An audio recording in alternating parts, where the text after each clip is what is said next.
मंगल करन वीतराग विज्ञान नमुताहि जाते भये हरिहंतादि महान।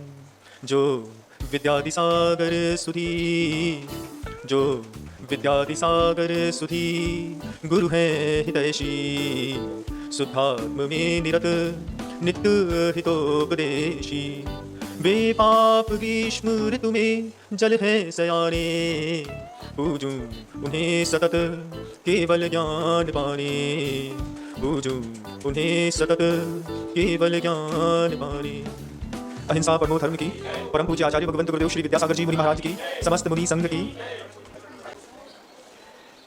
शुरुआत का वह वक्त था हम लोगों के जीवन का बंधुओं, जब नई नई मुनि दीक्षा लेकर के और इस मुनि धर्म को पहली बार स्पर्शित किया था। कुछ आता नहीं था, तो पूज्य गुरुदेव एक ही बात कहते थे कि स्वयंभू स्तोत्र का पाठ किया करो। स्वयंभू स्तोत्र का पाठ शुरुआत से ही ब्रह्मचारी अवस्था से करना सीख गए थे। कुछ अशुद्ध भी था, लेकिन उसका अर्थ नहीं जानते थे। ये जानते थे कि आचार्य समंतबद्ध देव की एक अनुपम कृति है 24 तीर्थंकरों की, और वो अतिशयकारी कृति है। तो जब दीक्षा हो गई, दीक्षा होने के बाद उस स्वयंभू स्तोत्र को करीब से देखने और समझने का मौका मिला। पर्याप्त समय था, कोई काम था नहीं, भागा दौड़ी थी नहीं, कहीं जाना था नहीं। 24 घंटे अपने कमरे में बैठो, और प्रज्ञा बहुत मंद थी।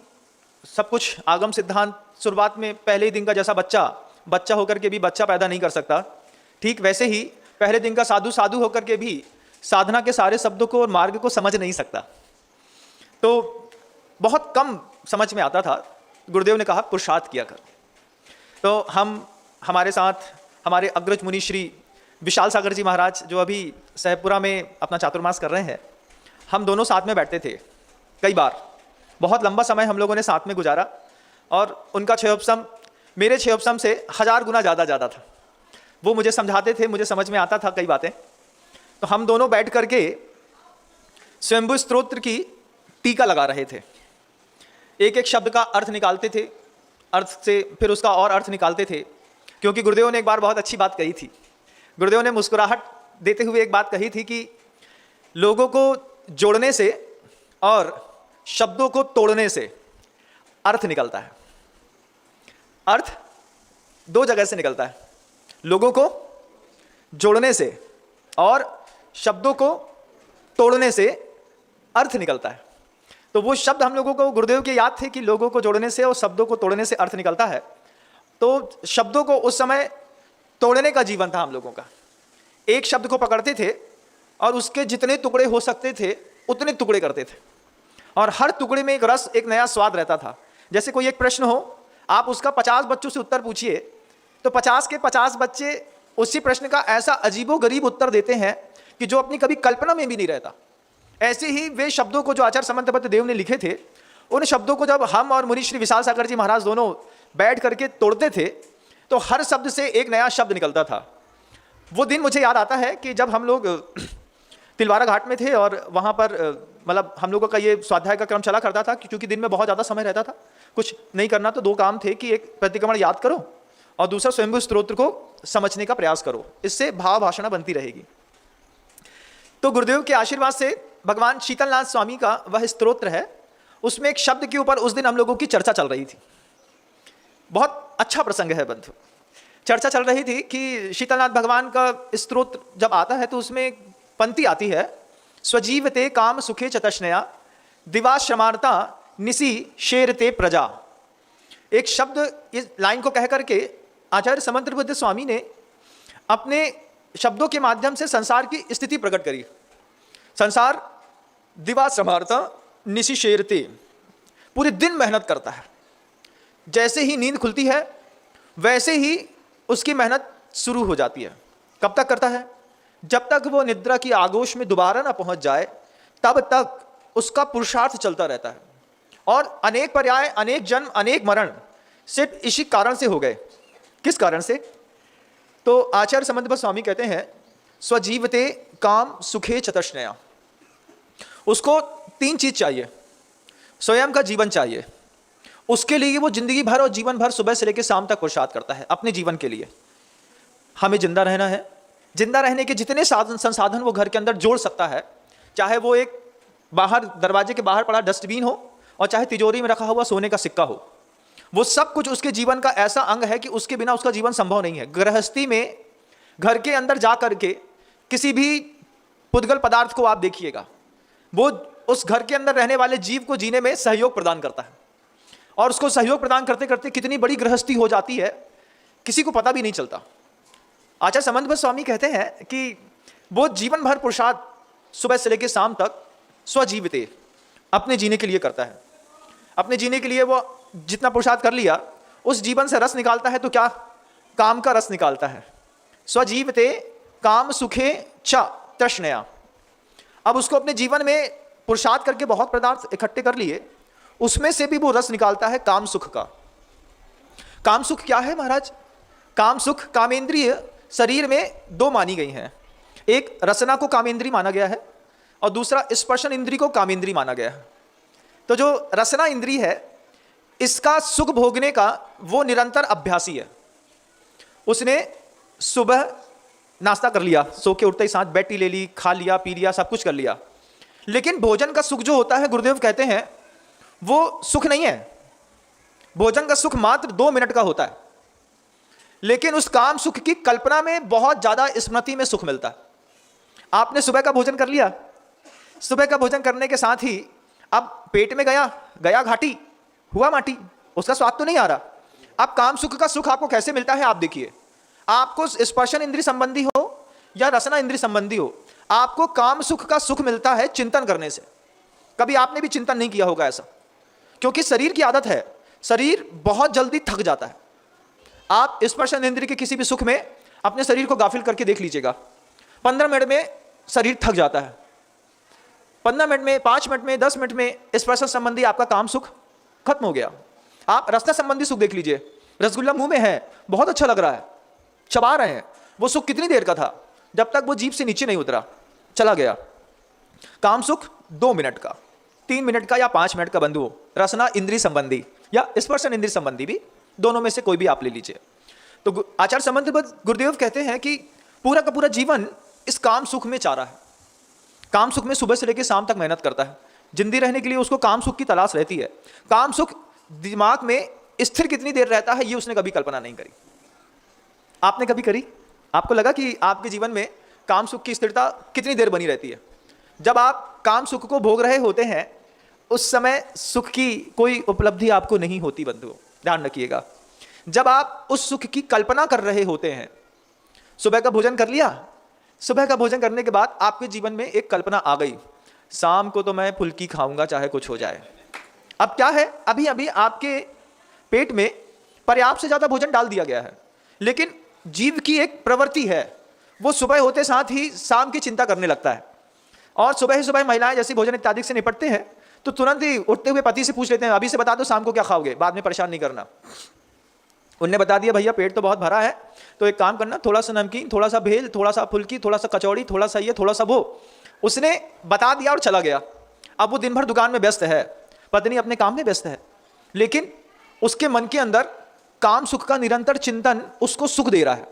पत्नी ने कितने प्रेम से पूछा था शाम को क्या खाओगे, पक्का देखना आज फुल्की बनाएगी, उसका पानी इतना टेस्टी लगेगा कि आनंद आ जाएगा। कचौड़ी भी बहुत समझदार है, तो घर जैसे बाजार जैसी बनाएगी। उसका बाहर का त्याग है, उसके पेट में भोजन है, लेकिन उसके बावजूद वो काम सुख के चिंतन से सुख निकालता है। जीव की स्थिति है बंधुओं, अपनी स्थिति को टटोल के देखो। क्या आप चिंतन के माध्यम से सुख प्राप्त करते हैं कि जब आप सुख को भोग रहे होते हैं तब सुख प्राप्त करते हैं? कब करते हैं? चिंतन के माध्यम से करते हैं महाराज। वह 2 प्रकार का, एक स्मृति का और एक भविष्य का, 2 प्रकार का सुख।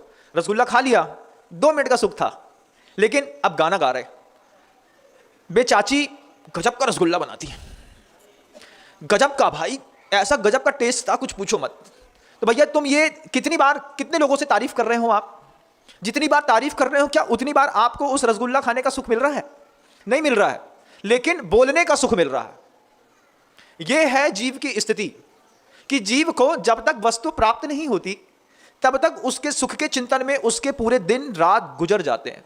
आचार्य समंतभद्र देव कहते, दिवा समारता निशि शेरते प्रजा, किस लिए? दिन में श्रम रात में आराम, सिर्फ उस काम सुख के लिए। स्पर्शन इंद्रिय संबंधी हो या रसना इंद्रिय संबंधी हो बंधु, दो ही कामेंद्रिय हैं, तीन बाकी भोगेंद्रिय कहलाती हैं, घ्राण, चक्षु और कर्ण को। ऐसी 5 इंद्रियां होती हैं। उन 5 इंद्रियों में से आपको जब भी सुख मिला सिर्फ चिंतन का मिला, कभी अतीत की स्मृतियों का मिला, कभी भविष्य के चिंतन का मिला। यह चिंतन आप बैठ करके अच्छे से करिएगा। जब आप सुख के लिए पागल हो तब आप समझिएगा कि सुख के लिए पागल होने वाला ही सुख की अनुभूति कर सकता है। हाथ में आए हुए पदार्थ के सुख की कोई अनुभूतियां नहीं होती। भोगने वाला तो सिर्फ भोगता बनता है, बस हो गया। जब तक साड़ी के शोरूम में वो साड़ी बड़ी बड़ी लाइट के बीच में चमचमा रही है तब तक वो आपके आकर्षण का केंद्र बनती है। तब तक आप रोज उधर से निकलते हैं तो भगवान से प्रार्थना करते हैं साड़ी बहुत अच्छी है, कोई ले ना जाए, 3 दिन बाद हम आके खरीद लेंगे, 4 दिन बाद हम आके खरीद लेंगे। लेकिन जैसे ही वो साड़ी खरीद करके आप घर के हाथ में ला करके पहनते हैं और अपने आईने के सामने स्वयं को देखते हैं, वैसे ही आपके मन के अंदर एक हीनता का भाव होता है। क्या? ठग गए, जितनी अच्छी उतनी अच्छी नहीं लग रही है। अब क्या हुआ? अब जब चीज वस्तु आपके हाथ में आ गई तब आपका उस वस्तु से सुख खत्म हो गया। लेकिन जब तक वस्तु हाथ में नहीं आई तब तक आप उस वस्तु के सुख से अपनी आत्मा को आनंदित करते रहे।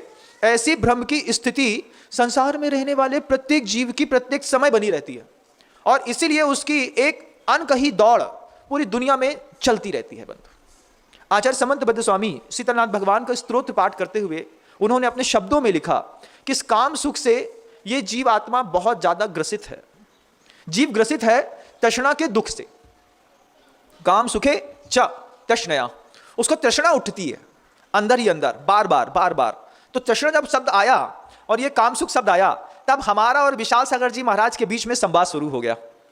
संवाद का शुरू होता, हमारा तो छेवसम ही बहुत मद्दा था, हम जानते ही नहीं, कोई बात समझते नहीं, लेकिन वे पूर्व भव के पुण्यात्मा हैं। विशाल सागर जी महाराज के बारे में मैंने कई बार देखा, उनको जीवन में पास में रहकर के इस बात का अनुभव भी किया कि वो पुस्तक बाद में उठाते थे, उत्तर पहले दे देते थे, और जब पुस्तकों में उस उत्तर को ढूंढते थे तो वही उत्तर निकलता था जो वो कहते थे। जैसे शुद्ध को बहुत पहले से पढ़ करके और अल्प वय में बहुत ज़्यादा गंभीर लेकर के उनकी जीवन शैली रही है। तो जब हमने उनसे पूछा, महाराज ये काम सुख तो लिखा है, लेकिन ये काम सुख फलता कैसे है, आप बताइए। तो हंसी थी, सामने खिड़की थी, एक पाटे में बीच में बाजोटा रखा था और हम दोनों खिड़की से बार बार बाहर भी देखते रहते थे और चर्चा भी करते रहते थे। तो बोला, बड़े महाराज जी कहते हैं कि काम सुख जो है वो प्रत्येक जीव की एक आवश्यकता जैसी उसको संसारी जीवन में दिखाई देती है, लेकिन सबको फलीभूत नहीं होती। फलीभूत होती है वो दाम सुख से। काम सुख के लिए क्या चाहिए? दाम सुख चाहिए।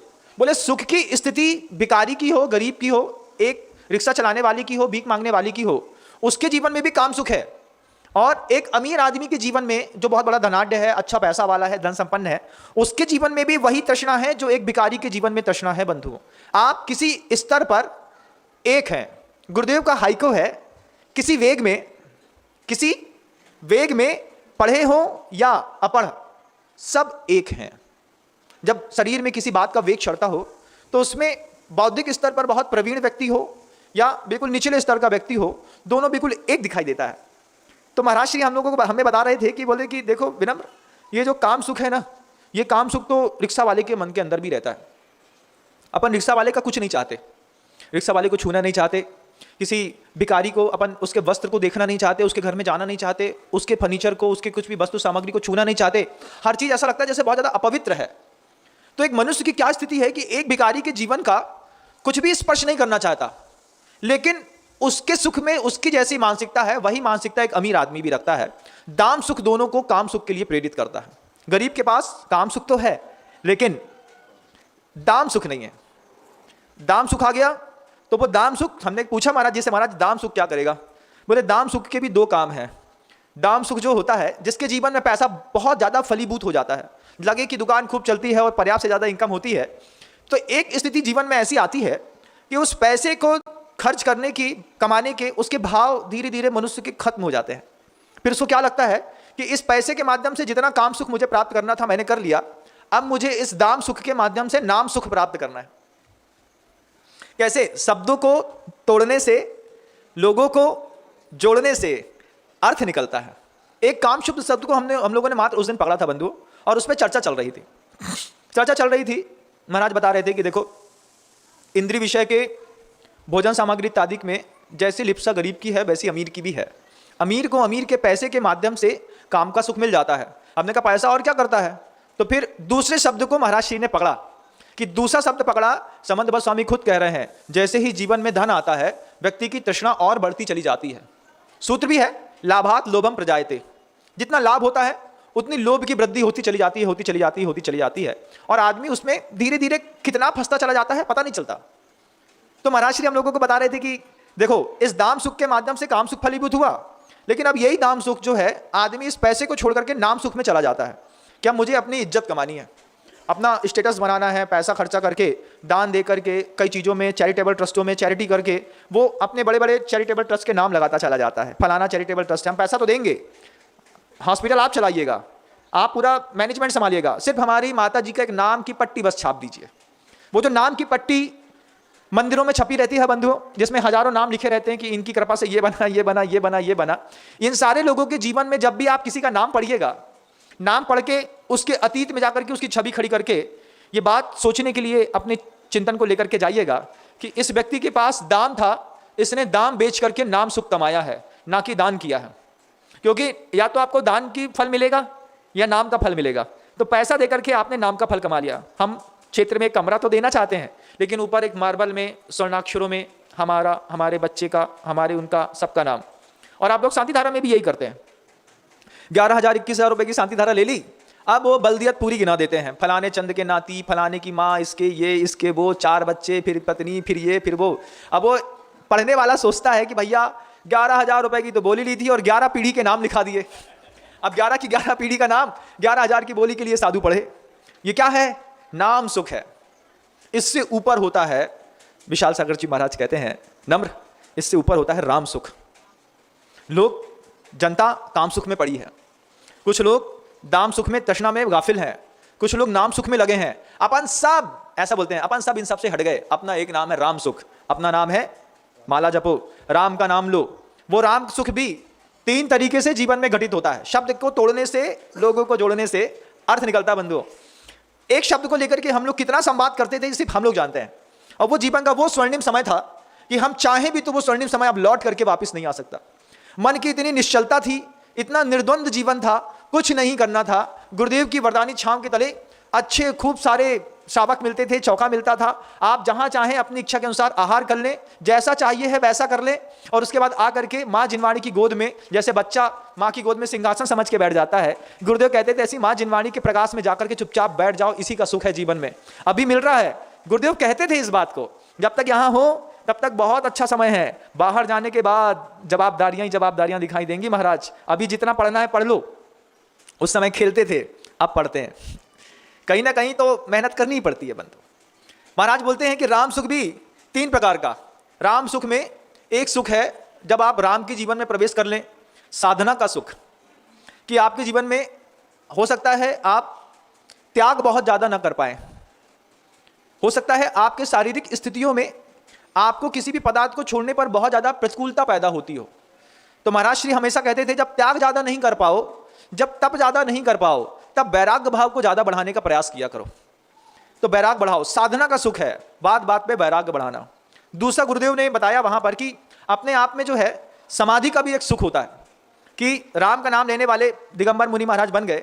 वे जब उपयोग की पवित्रता को अपना करके समायिक इत्यादि में बैठते हैं, निर्विकल्प निर्द्वंद होकर के, उनका जो आनंद है वो दुनिया में किसी कपड़े वाले को बैठ करके नहीं आ सकता, कभी नहीं मिल सकता बंधु। आप बगल में बैठ करके भी वो चिंतन, वो सुख नहीं मिलता जो एक दिगंबर साधु को उसकी समायिक में सुख मिलता है। हम लोगों का बड़ा अजीब था, मतलब विशाल सागर जी महाराज रात को 3 बजे खड़े होते थे, तो कई बार तो सुबह सीधे 7 बजे ठंडी के दिनों में वो अपने आसन को तोड़ते थे। 4-4 घंटे तक खड़े रह करके वो निरंतर साधना करते थे। एक जीवन था जो हम लोग शुरुआत में जी गए। अतीत लौट करके नहीं आता, लेकिन उसकी स्मृतियां बहुत सुख देती हैं। महाराज कहते हैं तीसरा है सत्कार का सुख, कि राम के मार्ग में आने के बाद भी आपने साधना कर ली, राम के मार्ग में आने के बाद आपने समाधि संलेखना समायिक कर ली। ये 2 चीजें हैं जो आपकी खुद की हैं, लेकिन राम का जीवन में आने के बाद फलीभूत तो तब होता है जब आप सत्कार के सुख को भी सुख समझने लगे, जैसा पूज्य गुरुदेव करते हैं। गुरुदेव क्या करते हैं, उनका जीवन का प्रत्येक क्षण साधना में भी गुजरता है, उनके जीवन का प्रत्येक क्षण अपने उपयोग की पवित्रता में भी गुजरता है, और साथ ही साथ उनकी वर्गणाओं से लोगों में सत्कार करने की अति प्रेरणा मिलती है। मात्र आहार दान देने के बाद लोगों के मन के अंदर कैसे कैसे त्याग के भाव होते हैं, वो तो जब आप उनको आहार दान देंगे तब समझ में आएगा। देते ही देते गुरुदेव लेते रहते हैं, देते देते महिलाएं अपनी धारणा बना लेती हैं। अभी आचार्य जी अगर बस मंच में जाकर के एक बार हमको देख लेंगे तो हम सोने की दोनों चैन दे देंगे, अंगूठी दे देंगे, दान दे देंगे, ऐसा कर लेंगे। ये भावनाएं एक व्यक्ति की नहीं बंधुओं, वे प्रत्येक माँ बहनों की बन जाती है, पुरुष की बन जाती है। पुरुष आहार देते देते रोता भी है, आंसू भी बहाता है, और आंसू बहाते बहाते अपने अंदर एक धारणा भी बना लेता है, आज गुरुदेव ने मुझे पवित्र कर दिया है, अब आप जो बोलेंगे। अब गुरुदेव क्या बोलेंगे, गुरुदेव तो कुछ बोलते नहीं, वो खुद बोलता है, भगवान आपकी जैसी आज्ञा हो। और एक उनकी छोटी सी मुस्कुराहट से ये जितने तीर्थ हैं, ये देखिए आप पिछले 50 सालों से कैसे जीवंत और जयवंत हो गए हैं बंधु। जैन गजट बहुत पहले से पढ़ता आया मैं, पुराने जैन गजट में एक पंडित कैलाश चंद जी शास्त्री साहब का एक लेख लिखा था, उसमें लिखा था एक नवीन नक्षत्र का उदय, और उस नवीन नक्षत्र के उदय के साथ पंडित कैलाश चंद जी शास्त्री ने लिखा था इस बात को कि जहां मंदिरों के अंदर चमगादड़ों की संख्या बढ़ती जा रही थी और गंध बढ़ती चली जा रही थी, उन्हीं मंदिरों के अंदर नए युवाचार्य श्री विद्यासागर जी महाराज के आने पर रौनक बढ़ने लगी है, लोग जाले अलग करने लगे हैं। मतलब एक समय ऐसा था जब मंदिरों के अंदर बहुत सारे चमगादड़ रहते थे, लोग नहीं आते थे। तो वो पंडित कैलाश चंद जी शास्त्री साहब ने इस बात को लिख के कहा, जैन गजट में वो शब्द छपे कि एकमात्र इस नवीन आचार्य महाराज के आने पर लोगों के अंदर अतीब उत्साह और मंदिर निर्माण को लेकर के प्रेरणा मिलने लगी है। आज से 40 साल पहले की बात बंधु, जब वो शुरुआत में गुरुदेव इस तरफ आए थे, फिरोजाबाद से होकर के आ रहे थे, तब के ये जैन गजट के शब्द हैं। तो क्या है, एक और सुख है, काहे का सुख है, सत्कार का सुख। सबके हिस्से में नहीं आता, सबके हाथ से सत्कार नहीं हो सकते, सबको प्रगति पुण्य परमात्मा ऐसा मौका नहीं देते, गिने चुने लोगों के हिस्से में ऐसी हिस्सेदारी आती है। शब्द की व्याख्या चल ही रही थी, हम लोग बार बार चिंता कर रहे थे, सोच रहे थे, उसकी भावना निकाल रहे थे कि हाँ कितना अच्छा शब्द है।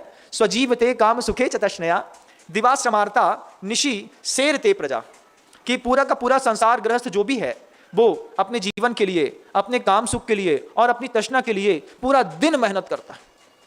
बड़ी बड़ी कंपनियां आपके बच्चे का पूरा गोल्डन टाइम खा जाती हैं। आप देखिए, आपने अपने परिवार में एक नई संतान का आगमन जब हुआ, आपने अपने बच्चे को क्या सोच समझ करके सृष्टि पर लाए थे, ये तो आप जानते हैं। कितनी मिन्नतें करी होगी, कितनी भगवान से प्रार्थना करी होगी, डॉक्टरों के पास गए होंगे, फिर पुरुषार्थ किया होगा, फिर 5वें महीने के संस्कार, फिर गर्भ संस्कार, फिर उसके बाद और फिर 9वें महीने का अलग संस्कार, 1000 संस्कार कराए आपने अपने बच्चे को इस सृष्टि पर लाने के लिए। माँ ने अपना सर्वस्व निछावर किया, अपना सौंदर्य खोया उस पुत्र को लाने के लिए। पिता ने जीवन भर मेहनत करी उस पुत्र को पैदा करने के लिए। पिता पुत्र दोनों आपस में एक दूसरे को लेकर के बढ़ते रहे। वो पुत्र आपका बड़ा हुआ और बड़ा होने के बाद उस पुत्र का जीवन एक छोटी सी कंपनी 25,000 रुपए में खा गई। पढ़ाया लिखाया सब किया आपने बंधु अपने बच्चे को, क्या किया, स्वजीवते काम सुखे चतस्नया दिवाश्रमार्ता, दिन भर श्रम करता वो बेचारा बच्चा। कहता है दिमाग में, महाराज अभी हमारा 3.49 का पैकेज है। अब ये 3.49 क्या है भैया, 3.49 मतलब 3.5 लाख रुपए का, 3,49,000 रुपए का मात्र पैकेज है। बोलता कितना अच्छा है, 3.49 का पैकेज। और सोचिए आपने अपने बच्चे को कितने संस्कार लाड़ प्यार के साथ पैदा किया, पाला पोसा, अच्छे विद्यालय में उसको शिक्षा दिलाई, कॉन्वेंट स्कूल में पढ़ाया, इंग्लिश मीडियम में आगे बड़ा किया। बड़ा करने के बाद MBA CA CFA कराया, CA CFA MBA करने के बाद CS करने के बाद बच्चा कंपनी में जॉब करने लगा। अब क्या हुआ, वो बड़ी बड़ी मल्टीनेशनल कंपनियों ने आपका बच्चा मात्र 5 लाख रुपए के हिसाब से खरीद लिया। अब क्या किया, दिवाश्रमार्ता निशि सेरते प्रजा।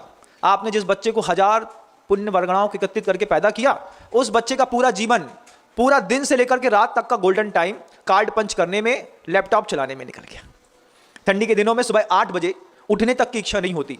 तब सर्विस सेक्टर में काम करने वाले जितने भी लोग हैं, नहाते हैं, तैयार होते हैं, गर्म कपड़े पहनते हैं, जैकेट लगाते हैं, हेलमेट डालते हैं, बाइक उठाते हैं, 8 बजे घर से निकल जाते हैं, 7 बजे ही निकल जाते हैं, जाने में 2 घंटा लगता है। 9 बजे to be must compulsory card punch करके कंपनी के अंदर होना है, तो उन्हें कार्ड पंच कर दिया। अब पूरा दिन सोचो, सुबह का सूर्य नहीं देखा था अभी उसने, पूरा दिन कंपनी के अंदर ऐसी बड़ी बड़ी लाइटों में लैपटॉप पे निकल गया। शाम को जब सूर्यास्त होने का टाइम आया तब 5 बजे आपके बच्चे को 6 बजे छुट्टी मिली। फिर उसने कार्ड पंच किया, गेट से सायरन बजा, एक साथ गेट खुला, हजारों वर्कर कीड़े मकोड़ों के जैसे बड़ी कंपनी से बाहर निकल गए मालिक का काम करके। मालिक घर में बैठा सो रहा है। हमने नौकर बाबू पैदा कर दिए। बाबू पैदा करने का क्या सुख मिला आपको बताइए? आपने बच्चा अपने लिए पैदा किया था, आपने बच्चा अपना परिवार, अपनी संस्कृति चलाने के लिए पैदा किया था। आपका बच्चा एक बड़े आदमी की कंपनी चलाने लगा। आपका पूरा गोल्डन टाइम दिन का, जिस दिन के अंदर रह करके आप बहुत कुछ कर सकते थे, एक कंपनी 4 लाख रुपए में खा गई, किसी का 5 लाख रुपए में खा गई। गिने चुने बच्चे हैं जिनका 20 लाख, 25 लाख, 50 लाख रुपए का पैकेज है बंधुओं। पूरे भारत में जितने युवा काम करते हैं उसमें मात्र 2% लोग हैं जिनका 20 लाख रुपए से ऊपर का पैकेज है, मात्र 2%। 98% बच्चे जो सर्विस सेक्टर में काम करते हैं उनका रेशो सिर्फ 3 लाख रुपए से लेकर के 9 लाख रुपए तक के बीच का है। और 9 लाख रुपए सालाना कमाने के चक्कर में आपकी पवित्र परगनाओं से पैदा हुआ वह बच्चा बेचारा पूरी कंपनी को अपना जीवन देकर के बैठ गया, पूरा दिन उसमें निकाल दिया। रात के समय में चुपचाप घर के अंदर आता है, अपने धर्म का छोड़ करके, अपने धर्म को छोड़ करके रात्रि भोजन करता है, आधे घंटे के लिए मोबाइल टीवी चलाता है, नींद आ जाती है, सो जाता है। उसको बड़ी सुखी है। दिवा समारता निसेरते प्रजा, क्या स्वजीवते काम सुखे च तश्नया। अपने जीवन के लिए, काम सुख के लिए 2 समय की सड़ी हुई आलू प्याज की सब्जी खाने के चक्कर में दिन का पूरा समय बर्बाद कर दिया। शाम को हिस्से में वही आता है। महिला ने तो बढ़िया अच्छी, वो तो महिला तो बहुत पुण्यात्मा थी तुम्हारी कि शाम को 6 बजे उसने अंथव करी और तुम्हारे लिए सड़ी सब्जी वहीं पे कढ़ैया में छोड़ दी। ये आएंगे रात को 9 बजे गर्म करके खिला देंगे। तो वो पुण्यात्मा है, उस पुण्यात्मा के लिए आप मेहनत करते हैं। कैसी मेहनत करते हैं? उसका धर्म पल रहा है, उसके सारे संस्कार फलीभूत हो रहे हैं। लेकिन तुमने क्या किया? स्किल डेवलपमेंट के नाम पे MBA CA CFA करके जो बच्चे बड़ी बड़ी कंपनियों में जॉब करके अपने गोल्डन टाइम को पूरा वेस्ट कर देते हैं और अपने धर्म को भी वेस्ट कर देते हैं। माता पिता से मिलने का समय नहीं है, क्यों? सर्विस करनी है ना माँ, सैटरडे संडे को देखेंगे। अब सैटरडे संडे को माता पिता खुद ही बोल देते हैं, बेटा 5 दिन इतना मेहनत करता है, अब एक दिन भी अपनी पत्नी के साथ नहीं घूमेगा तो क्या जीवन है? ये कोई जीवन है क्या? तुम्हारे हाथ से तुम्हारा बच्चा जॉब लगते साथ ही क्या गया? अब सिर्फ सुख है। किसका सुख है? स्मृति का, अतीत का सुख है। कभी हमने अपने बच्चे को ऐसे पाला था। अब सुख है उसके माध्यम से नाम करवाने का। हमारा बच्चा सिम्बाब्वे से IIT करके अभी एम्ब्रॉड में रह रहा है, अमेरिका, कनाडा में। तुम्हारे हाथ में कुछ नहीं है। तुमने उस बच्चे से भी नाम सुख कमाया, नाम सुख कमा करके अपने अहम को पोषित किया। राम सुख तक ना तुम पहुंच पाए ना तुम्हारा बच्चा पहुंच पाया। क्या हमने किसी कंपनी को चलाने के लिए संतानें पैदा की थी? अपने अंतर्मन से कभी पूछिएगा। क्या ये सोच करके एक दंपति ने अपने दाम्पत्य जीवन को स्वीकार किया था कि हमारे 3 बच्चे और नौकरी पेशा होकर के जीवन का पूरा स्वर्णिम समय 60 साल तक, जब तक पूरा दिमाग और शरीर एनर्जी से भरा हुआ है और काम कर रहा है, तब तक हमने कंपनी में काम करने के लिए पैदा किया था? क्या सोच करके आपने घर के अंदर संतान पैदा करी थी? एक बार आप सोचिएगा बंधुओं। हम और विशाल सागर जी महाराज तो सिर्फ चर्चा करते रहते थे, ऐसे हजारों प्रश्न और उसके उत्तर हम 2 के बीच में ही निकलते रहते थे। ये संवाद, ये उद्बोधन मेरा नहीं है बंधुओं, ये उद्बोधन का प्रत्येक शब्द मुनिराज श्री विशाल सागर जी महाराज का है। उनके ही शब्द थे। वही हमसे पूछते, बताओ विनम्र, बताओ क्या होता है? हमने कहा मुझे नहीं पता क्या होता है, हम तो गांव के रहने वाले हैं, जिस गांव में रोड तक नहीं बनी थी, ऐसे छोटे से गांव से हम आए हैं महाराज, हमने तो कुछ देखा ही नहीं है। आप बताइए, आपने तो सब देखा है, इंदौर देखा है, बड़े बड़े शहरों में गए हैं। तो वो बताते थे कि लोग हापाधापी में लगे रहते हैं, आना जाना आना जाना आना जाना। हमने कहा बिल्कुल वैसे ही। हमने कहा कैसे ही? हमने कहा जैसे हमारे गांव में वो जो 4 पैर वाला घूमता है उसके पीछे 12-15 घूमते हैं। देखा आपने? जब छोटे छोटे गांव में जाओ ना तो खूब मिलता है, बड़े शहरों में नहीं मिलता। अच्छा मोटा सा रहता है, उसके पीछे छोटे छोटे से करके 12-15-20 घूमते रहते हैं। बोले विशाल सागर जी बोलते हैं, हाँ जैसे वो तुम्हारे गांव में घूमते रहते हैं ऐसे लोग शहर में घूमते रहते हैं। हमने नहीं देखी बंबई कभी, हम गए नहीं। दिल्ली नहीं देखी, हम कभी गए नहीं। हमने उनसे पूछा कैसी है? बोले बस वैसे ही है जैसे तुम्हारी गली में लोग घूमते रहते हैं, वो घूमता रहता है वैसे वहां पे बंबई में लोग घूमते रहते हैं। हमने कहा काहे के लिए? उत्तर मात्र एक मिला, स्वजीवते काम सुखे च तश्नया। दिवा समारता निशी सेरते प्रजा। आपने अपने बच्चे को स्किल डेवलपमेंट के लिए ऐसा कोई भी आर्ट जीवन की शुरुआत समय में नहीं सिखाया, जबकि माता पिता को बच्चे के अंदर 7 वर्ष की उम्र से कोई ऐसा स्किल डेवलपमेंट का आर्ट सिखाना चाहिए कि जीवन में कभी अगर इसका जॉब ना भी लगे तो भी ये अपनी जिंदगी जी सके। जैसे महाराज, जैसे ऐसे कि आप चाहें तो अपने छोटे से बच्चे को, चाहे वो लड़का हो या लड़की, 2 में से कोई भी हो, उन दोनों बच्चों को खाना बनाने का अच्छा आर्ट छोटी उम्र में सिखाइए। छोटा थोड़ा सा बड़ा होगा, उसको जिस दिन स्वाभिमान जगेगा, तो अगर आपके पास आर्ट है तो आपके उस आर्ट से वो अच्छा केक बना सकता है, अच्छी कोई दूसरी रेसिपी बना सकता है, और उसको इंटर ऑफ होम के माध्यम से, बाई किसी भी माध्यम से वो बेच करके, व्यवसाय करके अपने स्किल डेवलपमेंट को कर सकता है। उसमें क्या है, हम घर के अंदर भी हैं, हमारा मंदिर भी है, हमारा धर्म ध्यान भी है, हमारे माता पिता भी हैं, सब हैं, और हम किसी के नौकर भी नहीं है। हम अपना बनाते हैं, जब हमें पैसे की जरूरत होती है हम 10 बनाते हैं, पैसे इकट्ठा करते हैं, अपना खाते पीते खुश रहते हैं। आप भोजन संबंधी नहीं सिखा सकते थे, आप कोई क्राफ्टिंग कार्ड सिखा देते, आपको इसको ड्राइंग सिखा देते।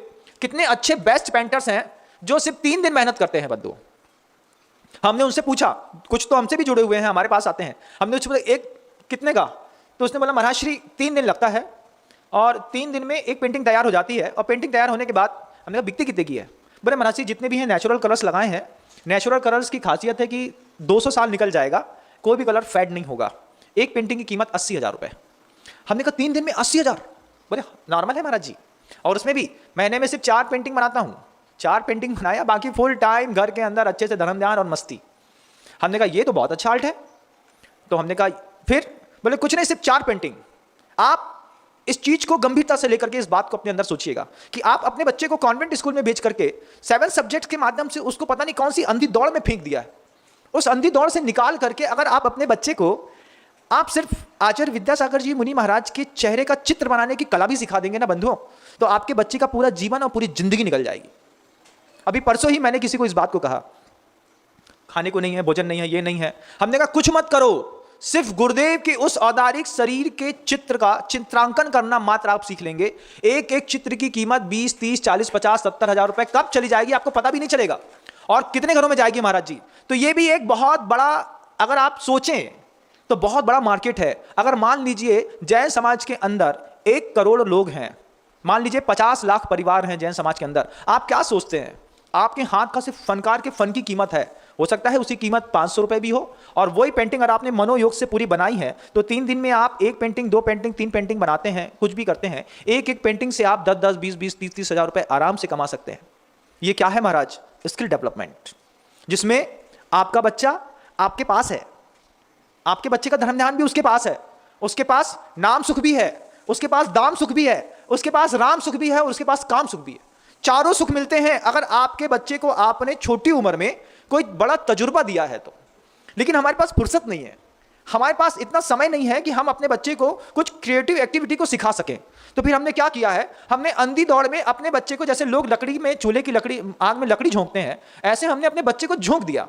अब वो झुका हुआ बच्चा बेचारा 20 किलो का अपना बैग लेकर के जाता है, सुबह एक हाथ में बॉटल लेता है, एक हाथ में अपना टिफिन लेता है, 40 किलोमीटर दूर बस में सफर करता है, वहां से लौट करके आता है शाम को थका हारा।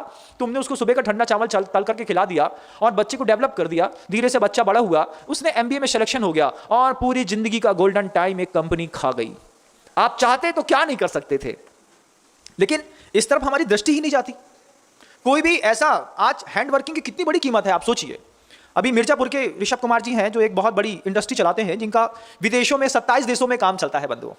उन 27 देशों में काम चलने वाले, उनसे जब हमारी बात हुई तो कहते हैं महाराज श्री 2x2 का बैठने का एक बिछौना है, बिल्कुल हल्के धागे से बना है, लेकिन आसनी जिसको आप कहते हैं उसमें करीब 8,000 हाथ से लगाई गई गांठें मात्र हैं।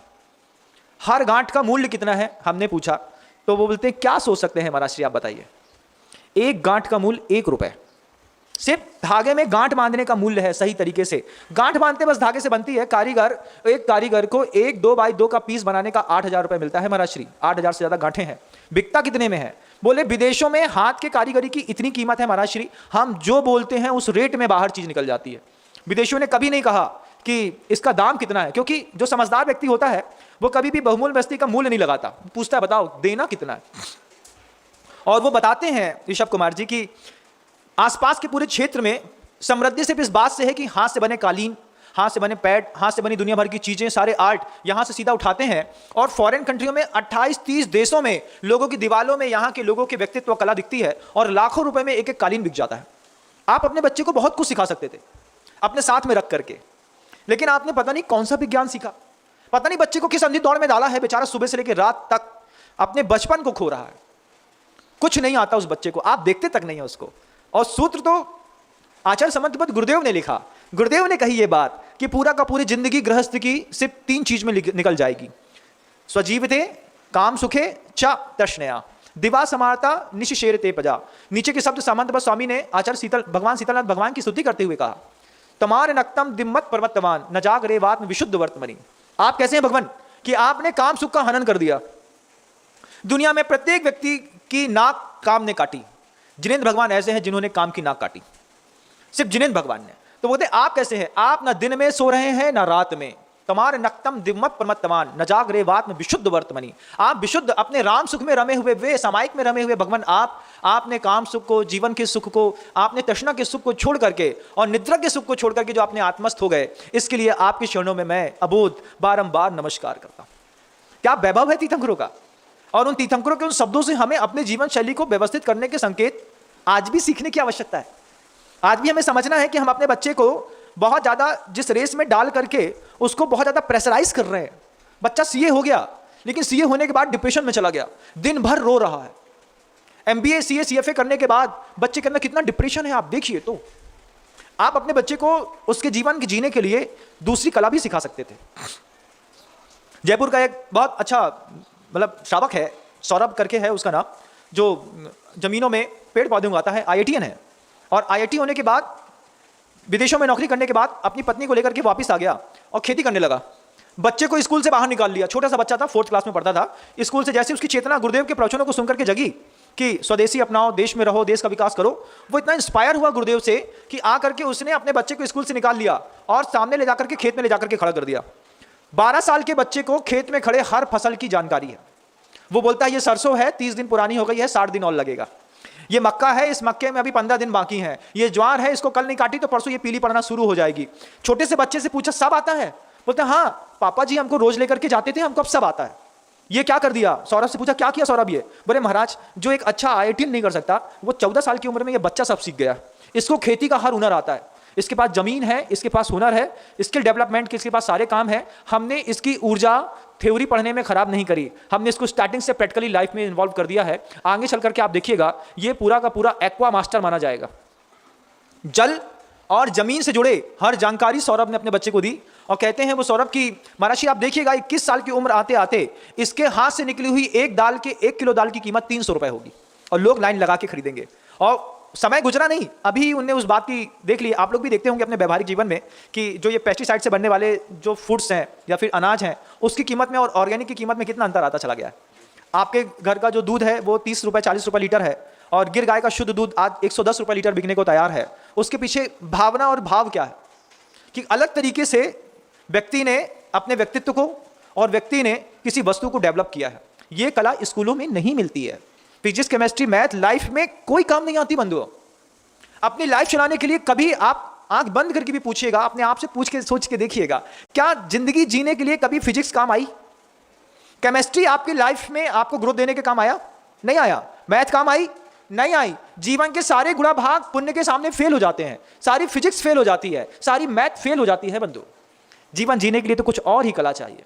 जीवन जिन चीजों से जिया जाता है उसके अलग अलग शब्द हैं। आपकी दृष्टि पता नहीं उस तरफ गई है कि नहीं गई, मुझे नहीं पता, लेकिन आचार्य समंतबद्ध स्वामी की गई है। समंतबद्ध स्वामी कहते हैं जीवन जीने के लिए फिजिक्स केमिस्ट्री मैथ ज्योग्राफी की उतनी आवश्यकता नहीं है। जीवन जिन चीजों से जिया जाता है उसके तो मूल्य ही अलग है। क्या है वो चीजें जिसको एक व्यक्ति पूरी जिंदगी जीने के बाद भी अपने आप को अधूरा महसूस करता है? एक अच्छे धर्मात्मा के जीवन में, एक अच्छे व्यक्ति या व्यक्तित्व के जीवन में क्या किस चीज की आवश्यकता होती है? तो आचार्य समंतबद्ध गुरुदेव कहते हैं कि उसको अगर जीवन में ओज ना मिला, उसका जीवन बेकार लगता है उसको। ओज क्या? ओज शब्दों में रहता है बंधुओं। आप घर में कोई बात कहते हैं, कितने हल्के में ले ली जाती है। सुनो ऐसा कर देना, तो बच्चा क्या बोलता है?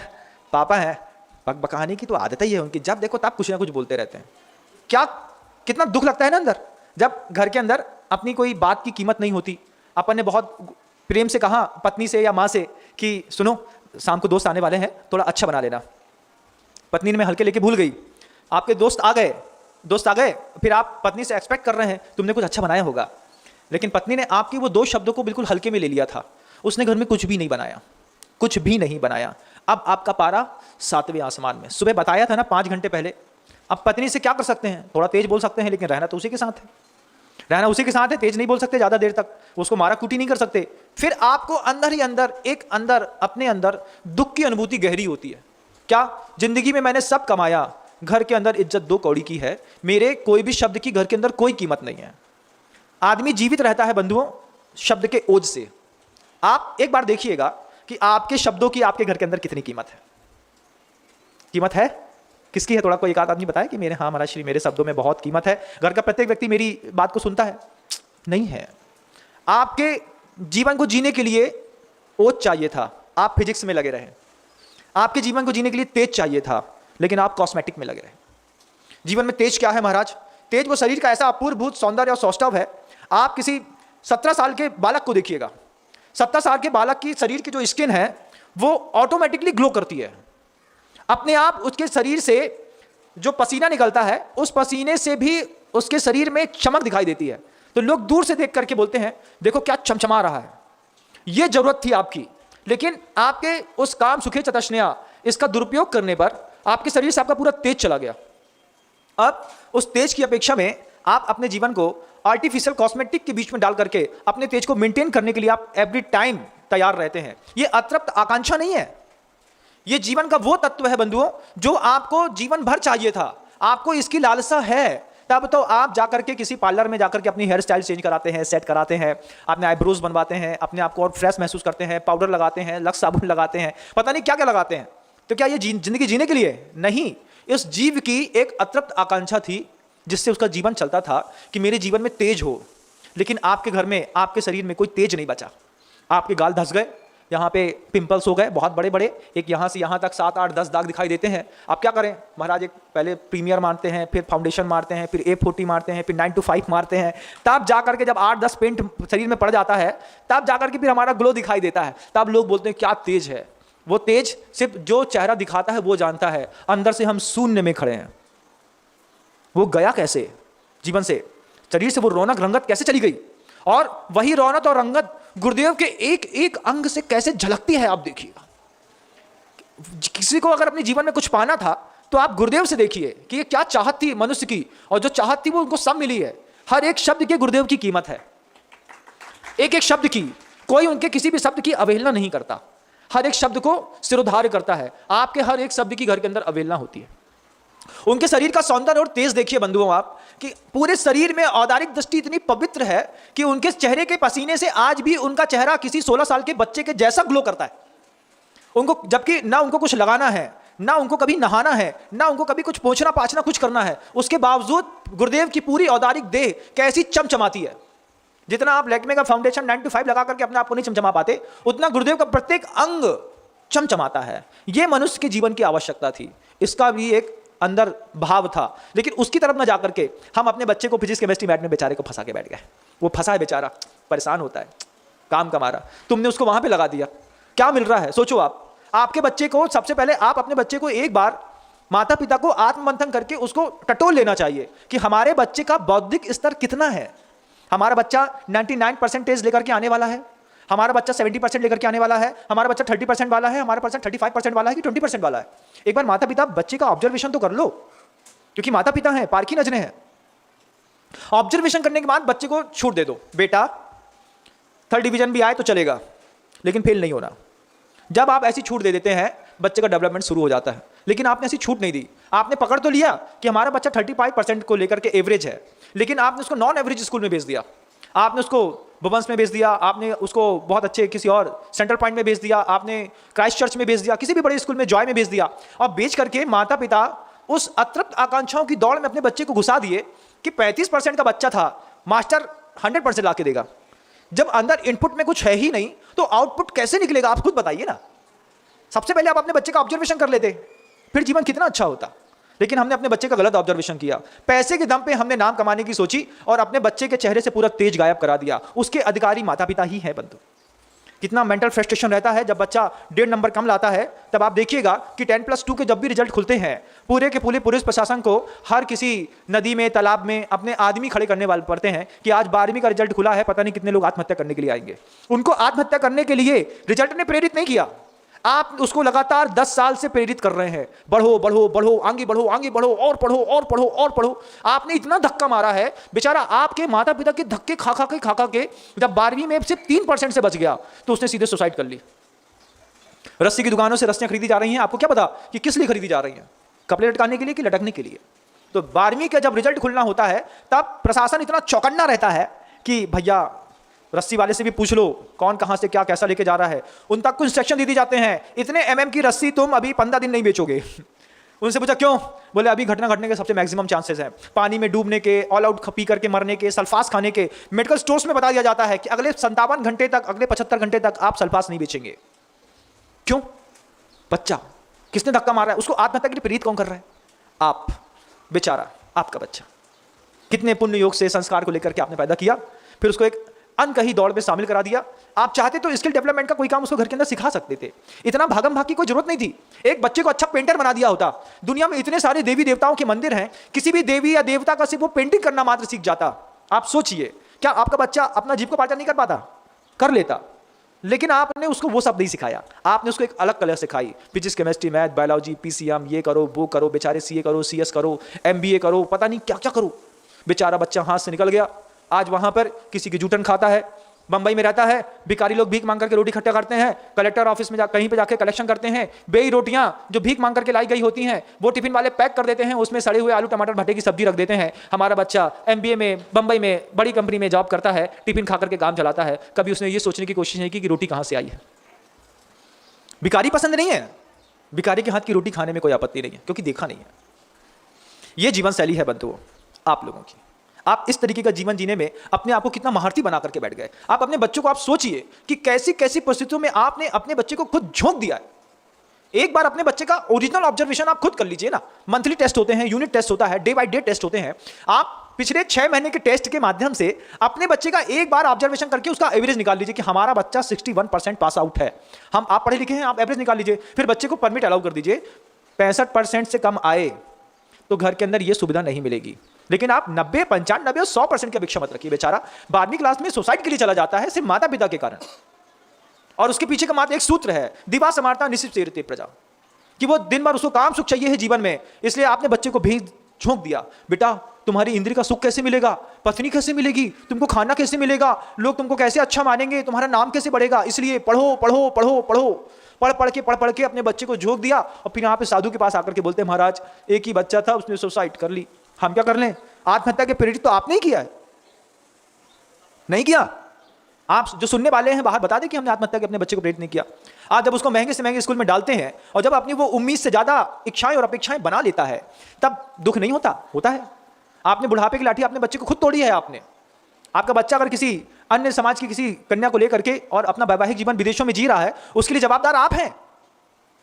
आपने अपने बच्चे को बर्बाद किया। आप अपने बच्चे को खाना बनाने की रेसिपी सिखा देते छोटी सी उम्र में, 7 साल की उम्र में, बेटा ऐसे रोटी बनाई जाती है, ऐसे पिज्जा बनाया जाता है, ऐसे बर्गर बनाया जाता है। आपने जोमेटो में ऑर्डर देना सिखा दिया कि बेटा ये मोबाइल ले लो, पैसे अकाउंट में हम डाल देते हैं, तुम जोमेटो में ऑर्डर करके पिज्जा बर्गर बुला लेना, खुश रह लेना। एक दिन की बात थी, 4 दिन मेहनत करके बच्चे को पिज्जा बनाना घर के अंदर सिखा देते, जोमेटो जैसा, सेम कलरिंग का, सेम स्टैंडर्ड का। 5वें दिन से बच्चा क्रिएटिव आर्ट में माहिर हो जाता, वो खुद अपने घर के अंदर अपने लिए पिज्जा बर्गर बना लेता, 4 दोस्तों को खिला भी देता, पैसा भी बचा लेता। लेकिन हम इस सिखाने में हमको सुख नहीं है। हमको जोमेटो से ऑर्डर दिया, वे बड़ी बड़ी कंपनियां, पता नहीं कौन सी कंपनी का तेल, कहां का आटा, कैसा अभक्ष्य भोजन, उसमें क्या मांसाहार क्या शाकाहार, कुछ नहीं। मुनि महाराज को जैसे जोमेटो का पिज्जा बर्गर आता है, ऐसे भी श्रावक हैं जो हाथ हथेली में रख देते हैं, महाराज बिल्कुल शुद्ध है आप लीजिए। हमने कहा क्या है? पिज्जा है, लीजिए। हमने कहा हम नहीं खाते। उन्होंने कहा महाराज जी आप देखिए वही आटा है, बस बनाने का, धरने का, रंगने का तरीका थोड़ा सा बदल दिया। वो मूर्ख लोग जिनको कुछ बनाते नहीं आता वो उसको जोमेटो से बुलाते हैं, हम अपने तबे में बना करके आपको दे रहे हैं। हमने पूछा ऐसे ही होता है? हाँ बिल्कुल ऐसे ही होता है। आप चाहते तो अपने बच्चे को सिर्फ एक दिन पिज्जा बर्गर बनाना सिखा देते, बच्चा जीवन भर के लिए पैसा बर्बाद करने से फ्री हो जाता। आप अपने बच्चे को घर के अंदर फ्रूटी बनाना सिखा देते कि कैसे कच्चा आम पक्का आम दोनों मिला करके कितना उबाला जाता है, क्या उसमें इंग्रेडिएंट्स डाले जाते हैं, कितना बर्फ डाला जाता है, और जैसा फ्रूटी कंपनी का टेस्ट है सेम टेस्ट आपका आपके घर के अंदर मेंटेन हो जाता। लेकिन आपने फ्रूटी के लिए 10 रुपए देना पसंद किया, घर के अंदर कभी फ्रूटी बनाना नहीं सिखाई। ये स्किल डेवलपमेंट है। इस स्किल डेवलपमेंट के माध्यम से आप अपने बच्चे को अपने पास में रख करके धार्मिक भी बना सकते हैं, उसके जीवन में राम सुख भी मिलेगा, काम सुख भी मिलेगा, नाम सुख भी मिलेगा और दाम सुख भी मिलेगा। लेकिन जो बच्चा आपका इंजीनियर बनकर के अपनी जिंदगी का गोल्डन टाइम विदेशों में खर्च कर रहा है, आप बताओ उसको क्या मिल रहा है? न भोजन कर पा रहा है, न ढंग से सो पा रहा है। बेचारा बच्चा घर के अंदर लैपटॉप पे लगा है, सुबह 8 बजे से लेकर के रात को 9 बजे तक, सुबह 10 बजे ऑफिस शुरू होता है, रात को 10 बजे तक काम करता है। कितनी ऊर्जा व्यर्थ करता है, आंखें खराब कर रहा है, भोजन निद्रा खराब कर रहा है। उसने बाहर का सूरज नहीं देखा, उसने क्या देखा? लैपटॉप पे काम करते हैं, हम सीए हैं, तो क्या 10 घंटे वर्किंग करनी पड़ती है? 15 लाख का पैकेज है महाराज जी। 15 लाख साल का पैकेज बनाने वाले जितनी मेहनत वहां करते हैं, तुमको सिर्फ 3 घंटे पेंटिंग में मेहनत करनी थी और सिर्फ आचार्य जी का चेहरा उतारना था मात्र। तुम्हारी विदेशों तक पहुंच नहीं बन जाती तो हम दे बताते। बेचने की जवाबदारी तो कहीं पर भी कोई भी ले लेता। अच्छी पेंटिंग बना करके यहीं पे एक आर्ट गैलरी बना लेते। सुधा सागर जी मुनि महाराज हैं, प्रमाण सागर जी मुनि महाराज हैं, वीर सागर जी बड़े बड़े मुनि महाराज हैं, जिनका बड़ा बड़ा ऑरा है, बड़ा बड़े लोग प्रभावित होते हैं। इनके किसी भी एक भी आयोजन स्थल पे आप एक बार अपनी पेंटिंग ले जाकर खड़ी तो करते, हाथों हाथ नहीं बिक जाती तो बताता, तुरंत निकलती। लेकिन नहीं, हमारा बच्चा बड़ी कंपनी में जॉब करेगा। क्या कमाएगा भैया जॉब करके? बेइज्जती कमाएगा महाराज जी, इज्जत कमाएगा, उसके बाद भोजन कमाएगा, काम सुख से जाएगा, दाम सुख से जाएगा। तुम्हारे हाथ में क्या आया? उस माता पिता से पूछना चाहते हैं कि जिनने अपना बच्चा विदेशों में कंपनी में जॉब करने के लिए पैदा किया, भेज दिया, तुम्हारे हाथ में क्या आया? तुमने अपनी जवानी क्यों खोई उस लड़के के लिए कि वो किसी सत्तम इंफोसिस में या फिर किसी और कंपनी में फाइजर में काम करेगा? इसके लिए बच्चा पैदा करने की क्या भारत में फैक्ट्री बनी हुई थी? लेकिन हमने किया महाराज, गलती तो हो गई महाराज। अब क्या करें? अब क्या करें? अब तो गलती कर ही दी है। जब अंदर कैंसर हो जाए तो कैंसर का इलाज बड़ा मुश्किल होता है।